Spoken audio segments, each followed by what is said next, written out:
Bonjour à tous, j'espère que vous allez bien et je suis contente de vous retrouver aujourd'hui dans cette vidéo pour vous faire une partie du jeu Le Murmure des Feuilles. La dernière fois, je vous ai présenté le jeu, donc en quoi il consistait et le matériel. Cette fois-ci, je vous montre comment se déroule une partie. J'ai choisi pour la partie la saison de l'hiver, donc je vais vous montrer à quoi correspondent les symboles et on va essayer de faire un maximum de points. Comme vous pouvez le voir, la dernière fois, j'ai fait 55 points. Donc, est-ce que je vais suivre la même logique que la dernière fois ou justement changer de symbole? Je vais vous montrer donc les symboles, en quoi ils consistent et combien ils rapportent de points. Donc, concernant les flocons de neige et sapins, chaque sapin rapporte 1 point. Vous ne pouvez cocher un sapin qu'à condition qu'un flocon de neige se trouve dans le même territoire. Le flocon de neige ne rapporte pas de points. Le renard des neiges. Chaque renard des neiges rapporte 3 points. Vous ne pouvez cocher un renard des neiges que s'il est le seul renard dans le territoire. L'oiseau et la baie. Si vous avez le même nombre d'oiseaux que de baies, chaque paire vous rapporte 5 points. Toutefois, si vous n'avez pas le même nombre d'oiseaux et de baies au même moment du décompte final, les oiseaux et les baies ne rapportent aucun point. Élan. Il n'y a pas d'espace pour cocher les élans dans votre zone de score. Si tous les élans se trouvent dans vos territoires à la fin de la partie, vous obtenez 12 points. Stalactite. Si vous avez coché exactement 5 stalactites à la fin de la partie, vous obtenez 15 points. Ou, la valeur des symboles ou est déterminée par les dés. À la fin de la partie, lancez un dé. Le résultat indique le nombre de points que rapporte chaque symbole ou pour tous les joueurs. Nuages et perce-neige. Vous devez cocher chaque nuage obtenu par les dés. Si vous avez au moins autant de perce-neige que de nuages à la fin de la partie, chaque perce-neige vous rapporte 3 points. Les nuages ne rapportent pas de points. Rivière. Rivière traversée, point bonus. Si vous dessinez un territoire qui traverse la rivière, vous devez cocher un cercle rivière traversée. Chaque rivière traversée vous rapporte 1 point. Donc comme je vous disais, on se demande quelle stratégie on va adopter, quel symbole on va plus choisir que les autres. Donc moi, vous voyez, la dernière fois, j'étais partie donc sur les renards, donc ça m'avait quand même rapporté pas mal de points. Par contre, où ça m'a porté préjudice, c'est l'histoire des baies et des nuages, parce qu'au final, j'ai eu plus de nuages que... Enfin non, pas de baies, les perce-neige là, et du coup, j'ai pas eu de points. Je vais peut-être essayer cette fois-ci de m'orienter vers les stalactites, parce que ça rapporte des points si on en a 5, donc ça peut être pas mal. En stratégie, j'avais aussi donc mis tous les élans dans mes territoires, donc c'était pas mal aussi, ça rapportait un peu de points. Donc là en stratégie, bon selon ce qui tombe au dé, je vais m'orienter donc vers les renards, les stalactites, les élans, et puis on va voir le reste, comment ça se passe. Alors, premier lancer. Alors, une case de 2 sur 3. Donc, comment je vais mettre ça? Donc, j'ai dit que je partais sur les élans ou les renards. Donc, oui, je vous ai peut-être pas redit, mais pour commencer votre territoire, vous devez partir d'une des 6 feuilles. Généralement, moi, je commence là, je crois, ou là. Donc là, on a dit case de 2 par 3. 1, 2, 3. 2 sur 3. Là, j'aurai renard. Ouais, on va faire ça.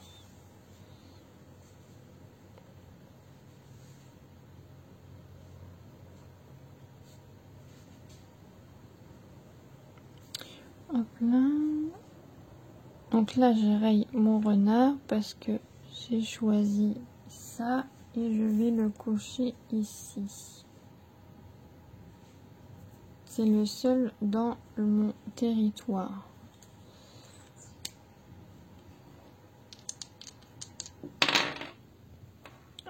encore un territoire de 3 sur 2. Donc, on a dit que les élans, c'est important aussi. Donc, 1, 2, 3, 1, 2. Et je vais prendre encore le renard, je pense. Et comme ça me fait quand même 2 élans. Donc, c'est pas négligeable.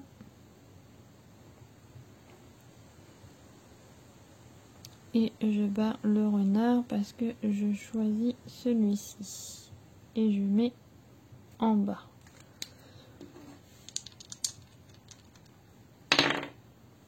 Alors, une case de 1 sur 4. Ah, parfait, c'est ce que je voulais. Parce que là, mon élan, il faut que je le mette.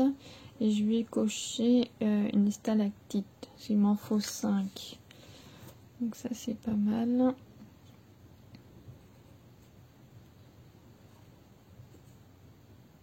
Hop là. Et je coche la stalactite. Que je coche ici. Voilà.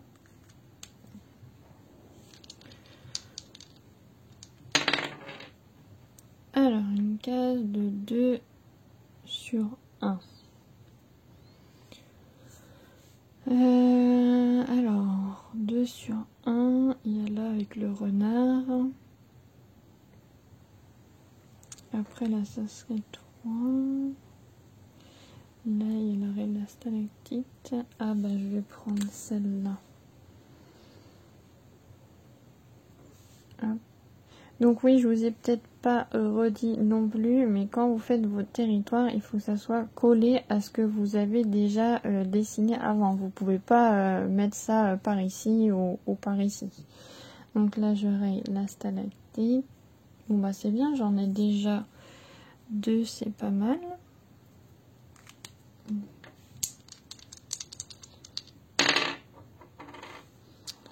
Alors, une case de 2 sur 2. Je vais même entourer mes élans pour bien voir qu'ils sont dans les territoires.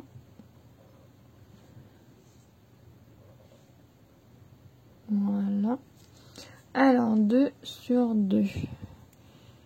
Donc, ça nous fait un petit carré comme ça. Donc, soit là, soit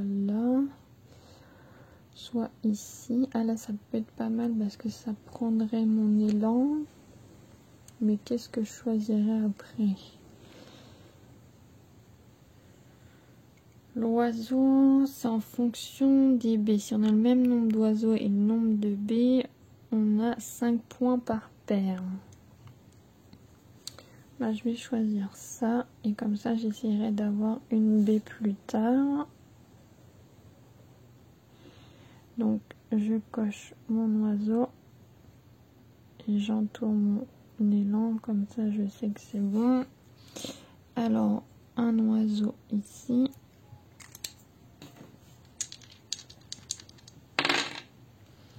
Ah, j'ai un nuage. Donc, il faut que je le coche. Et donc 2 sur 4. Alors 1, 2, 3, 4 sur 2. J'aurai mon élan et je pourrai choisir la stalactite. Donc ça c'est pas mal.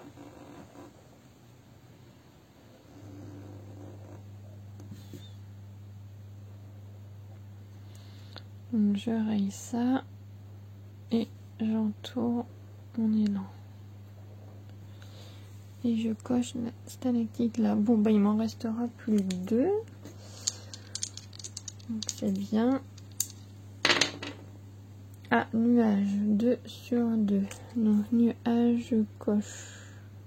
Et si je veux essayer d'avoir des points, il faudrait que j'essaie d'entourer les baies là. Non, pas les baies, les perce-neige. Donc 2 sur 2.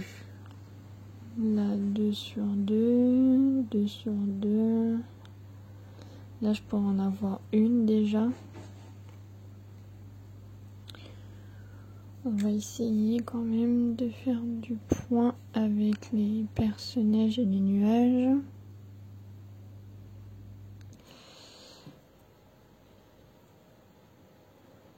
Hop. Hop, donc je coche ici.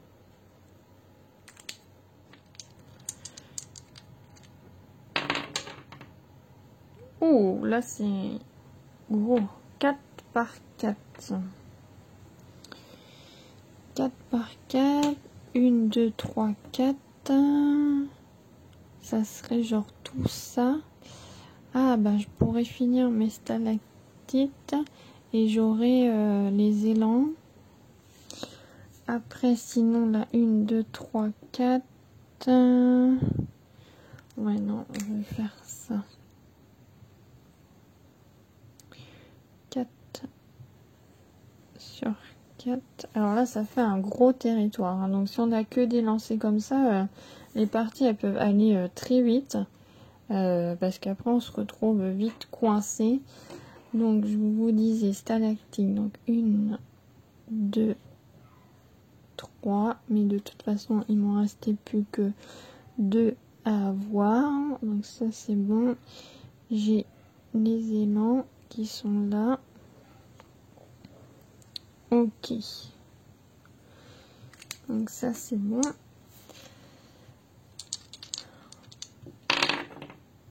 Trois par 3. 3 par 3. Donc là qu'est-ce qui me reste? 1, 2, 3. Il y a par là, mais après là faudrait, ou je vais peut-être plus faire comme ça. Ou là, ah si je traverse, ça me fait un point. 1, 2, 3. Mais là, je pourrais pas, parce que le renard, ça va être embêtant. Il en faut qu'un par territoire. Donc là, non, ça va être compliqué. Il vaut mieux que je fasse par là-haut. Donc 3 par 3. Il y aurait l'élan. Et qu'est-ce que je pourrais prendre? Ah, bah il me faut la petite baie là. Donc on va faire ça. 1, 2, 3.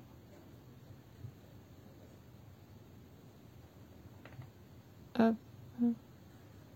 Hop. Donc je raye la baie. Mince. Ça c'est pas moi. C'était le ou ça. Et j'ai l'élan.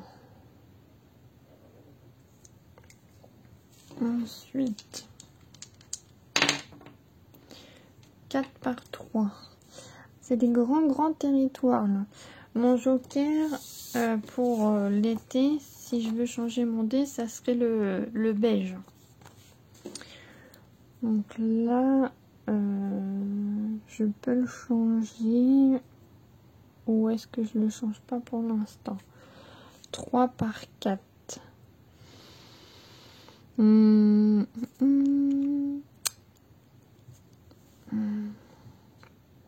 J'ai réfléchi là, qu'est-ce que je pourrais faire?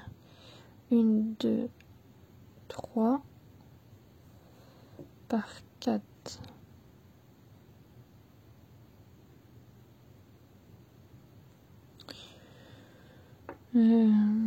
Donc je cocherai l'élan, mais après je récupérerai rien. Donc ça me plaît pas vraiment. Je vais changer mon dé, donc je vais utiliser le joker. Donc comme ça je le note. Et je vais choisir 3 par 3 par 1. Donc ce que j'ai qui me reste, j'ai soit là, 3 par 1, mais bon, il n'y a rien qui m'intéresse. Le ou, c'est... Ah si, le ou, je peux cocher. C'est selon la fin ce qu'on fait. Donc je vais faire ça. 3 par 1.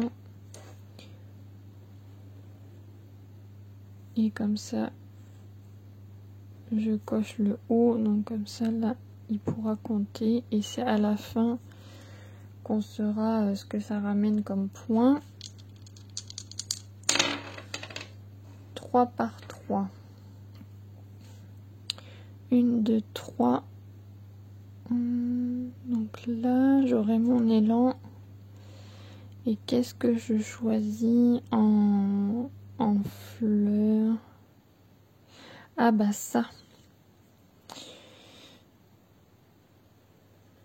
Donc 3 par 3. Donc j'ai l'élan.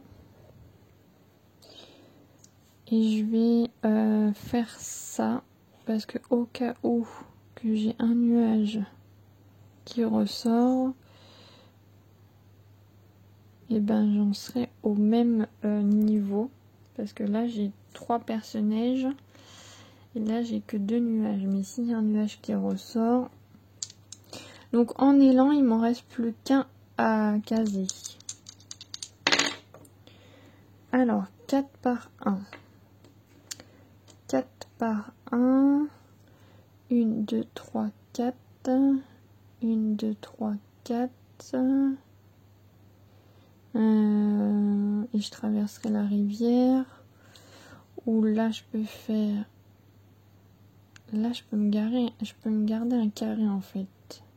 Mais j'aurai 2 renards. Donc ça me servirait à rien.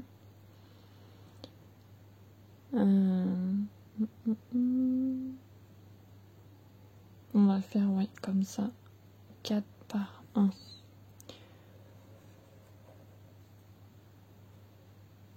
Hop. Donc ça c'est bon. Donc je prends le renard. Et j'ai traversé la rivière. Donc j'ai un point.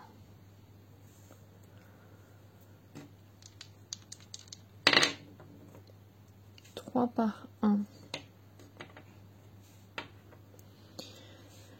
3 par 1. Le ou ça aurait pu être bien aussi. J'ai été bête.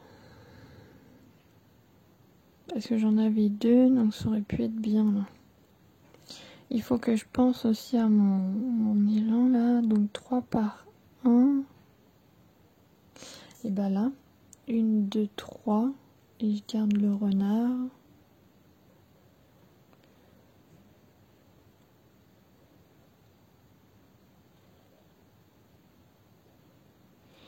Donc le renard, hop. Donc le jeu, on peut arrêter quand on le dessine. Si on voit qu'on peut plus trop caser des choses, comme là, j'ai plus mon joker. Donc faut... Bon là, je sais que j'ai encore quand même 3. En fait, il faudrait pas que je tombe sur un 4 sur 4 ou 3 sur 4. Ah non, une croix. Ah, 4 par 2, j'ai un nuage. Donc nuage, je vais le cocher. Donc c'est bien, il faudrait plus que j'ai de nuage après. Et 4 par 2. Donc 4 par 2.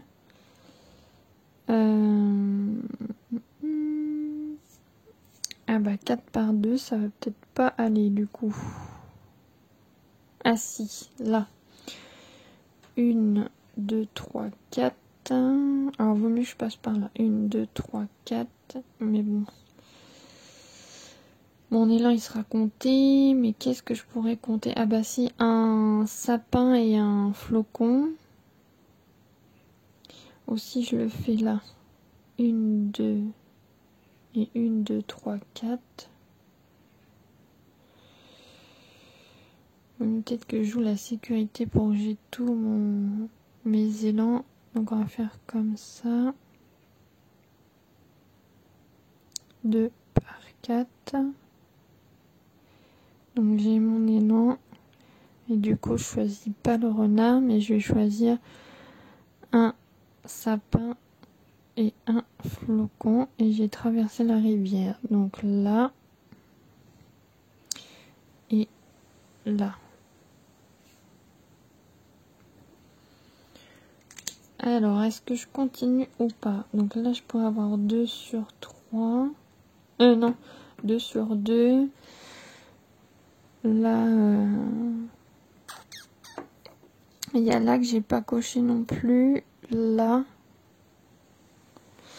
je pense que je vais arrêter là. Surtout qu'en plus, j'ai utilisé mon joker. Donc, je pourrais pas... Ouais, je vais m'arrêter là. Je vais pas me risquer parce que si au cas où je peux pas jouer, ça va me faire moins 3 points. Donc, on va compter tout ça. Donc j'ai rapproché la caméra pour le décompte des points, pour que vous y voyez un petit peu plus clair. Donc c'est parti. Là pour le sapin, j'ai qu'un point parce que je l'ai fait qu'une fois. C'est vrai que ma stratégie c'était pas vraiment ça. Au niveau des renards, donc 3 points. Donc 1, 2, 3, 4, 3 x 4, 12. Pour l'oiseau et l'abeille, c'est 5 points par paire. Donc j'ai qu'une paire, donc c'est 5 points. Les stalactites, donc j'en ai bien coché 5, donc j'ai 15 points.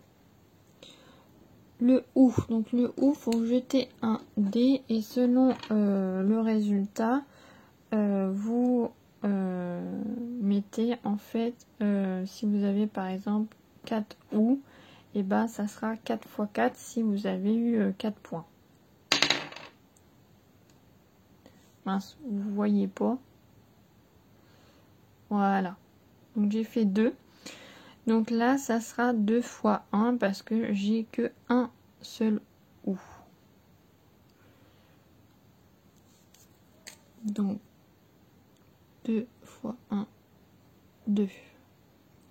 Les élans, si tous sont dans vos territoires. Donc je vais redégrossir. Donc on a dit 1, 2, 3, 4, 5, 6, 7, 8, 9, 10. Je les ai bien tous, j'en ai loupé aucun. Donc j'ai les 12 points.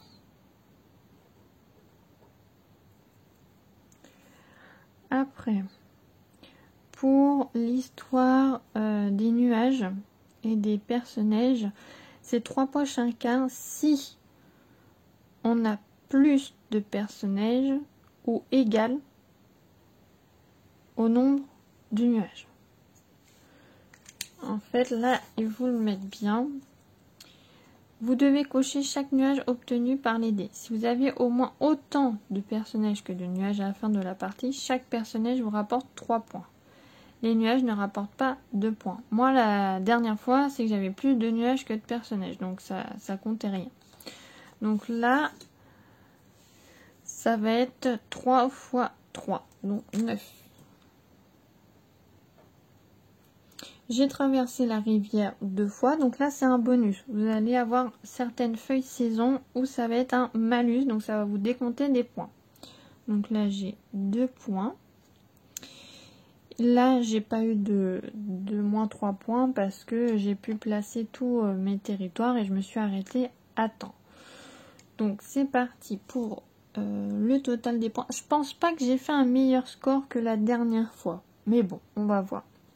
Donc, 12, 13, 13 et 5, ça fait 18, 18, 19, 20, 20, 35, 35, 47, 47, 48, 49, 49 et 9, 58. Ah, bah j'avais peut-être fait 50 ou 55 la dernière fois. 55. Bon. J'ai fait mieux que la dernière fois. Mais bon, c'est pas top. Il y a déjà une feuille saison où j'ai fait 90 points. Mais vous allez voir, selon les saisons, on peut trouver ça plus ou moins facile en se disant ah bah je vais plus utiliser cette stratégie là parce que ça va me rapporter tant de points, alors que d'autres c'est plus compliqué de se dire mince qu'est-ce que je prends comme symbole. J'ai terminé de vous montrer une partie du jeu, le murmure des feuilles. Donc là, c'était la fiche saison hiver. Si vous souhaitez que je vous remonte une partie avec une autre fiche saison, n'hésitez pas à me le mettre en commentaire. Mettez un petit pouce en l'air si vous avez aimé la vidéo, à vous abonner et à activer la petite clochette si vous voulez suivre mes aventures. Je vous fais de gros bisous et à bientôt. Salut!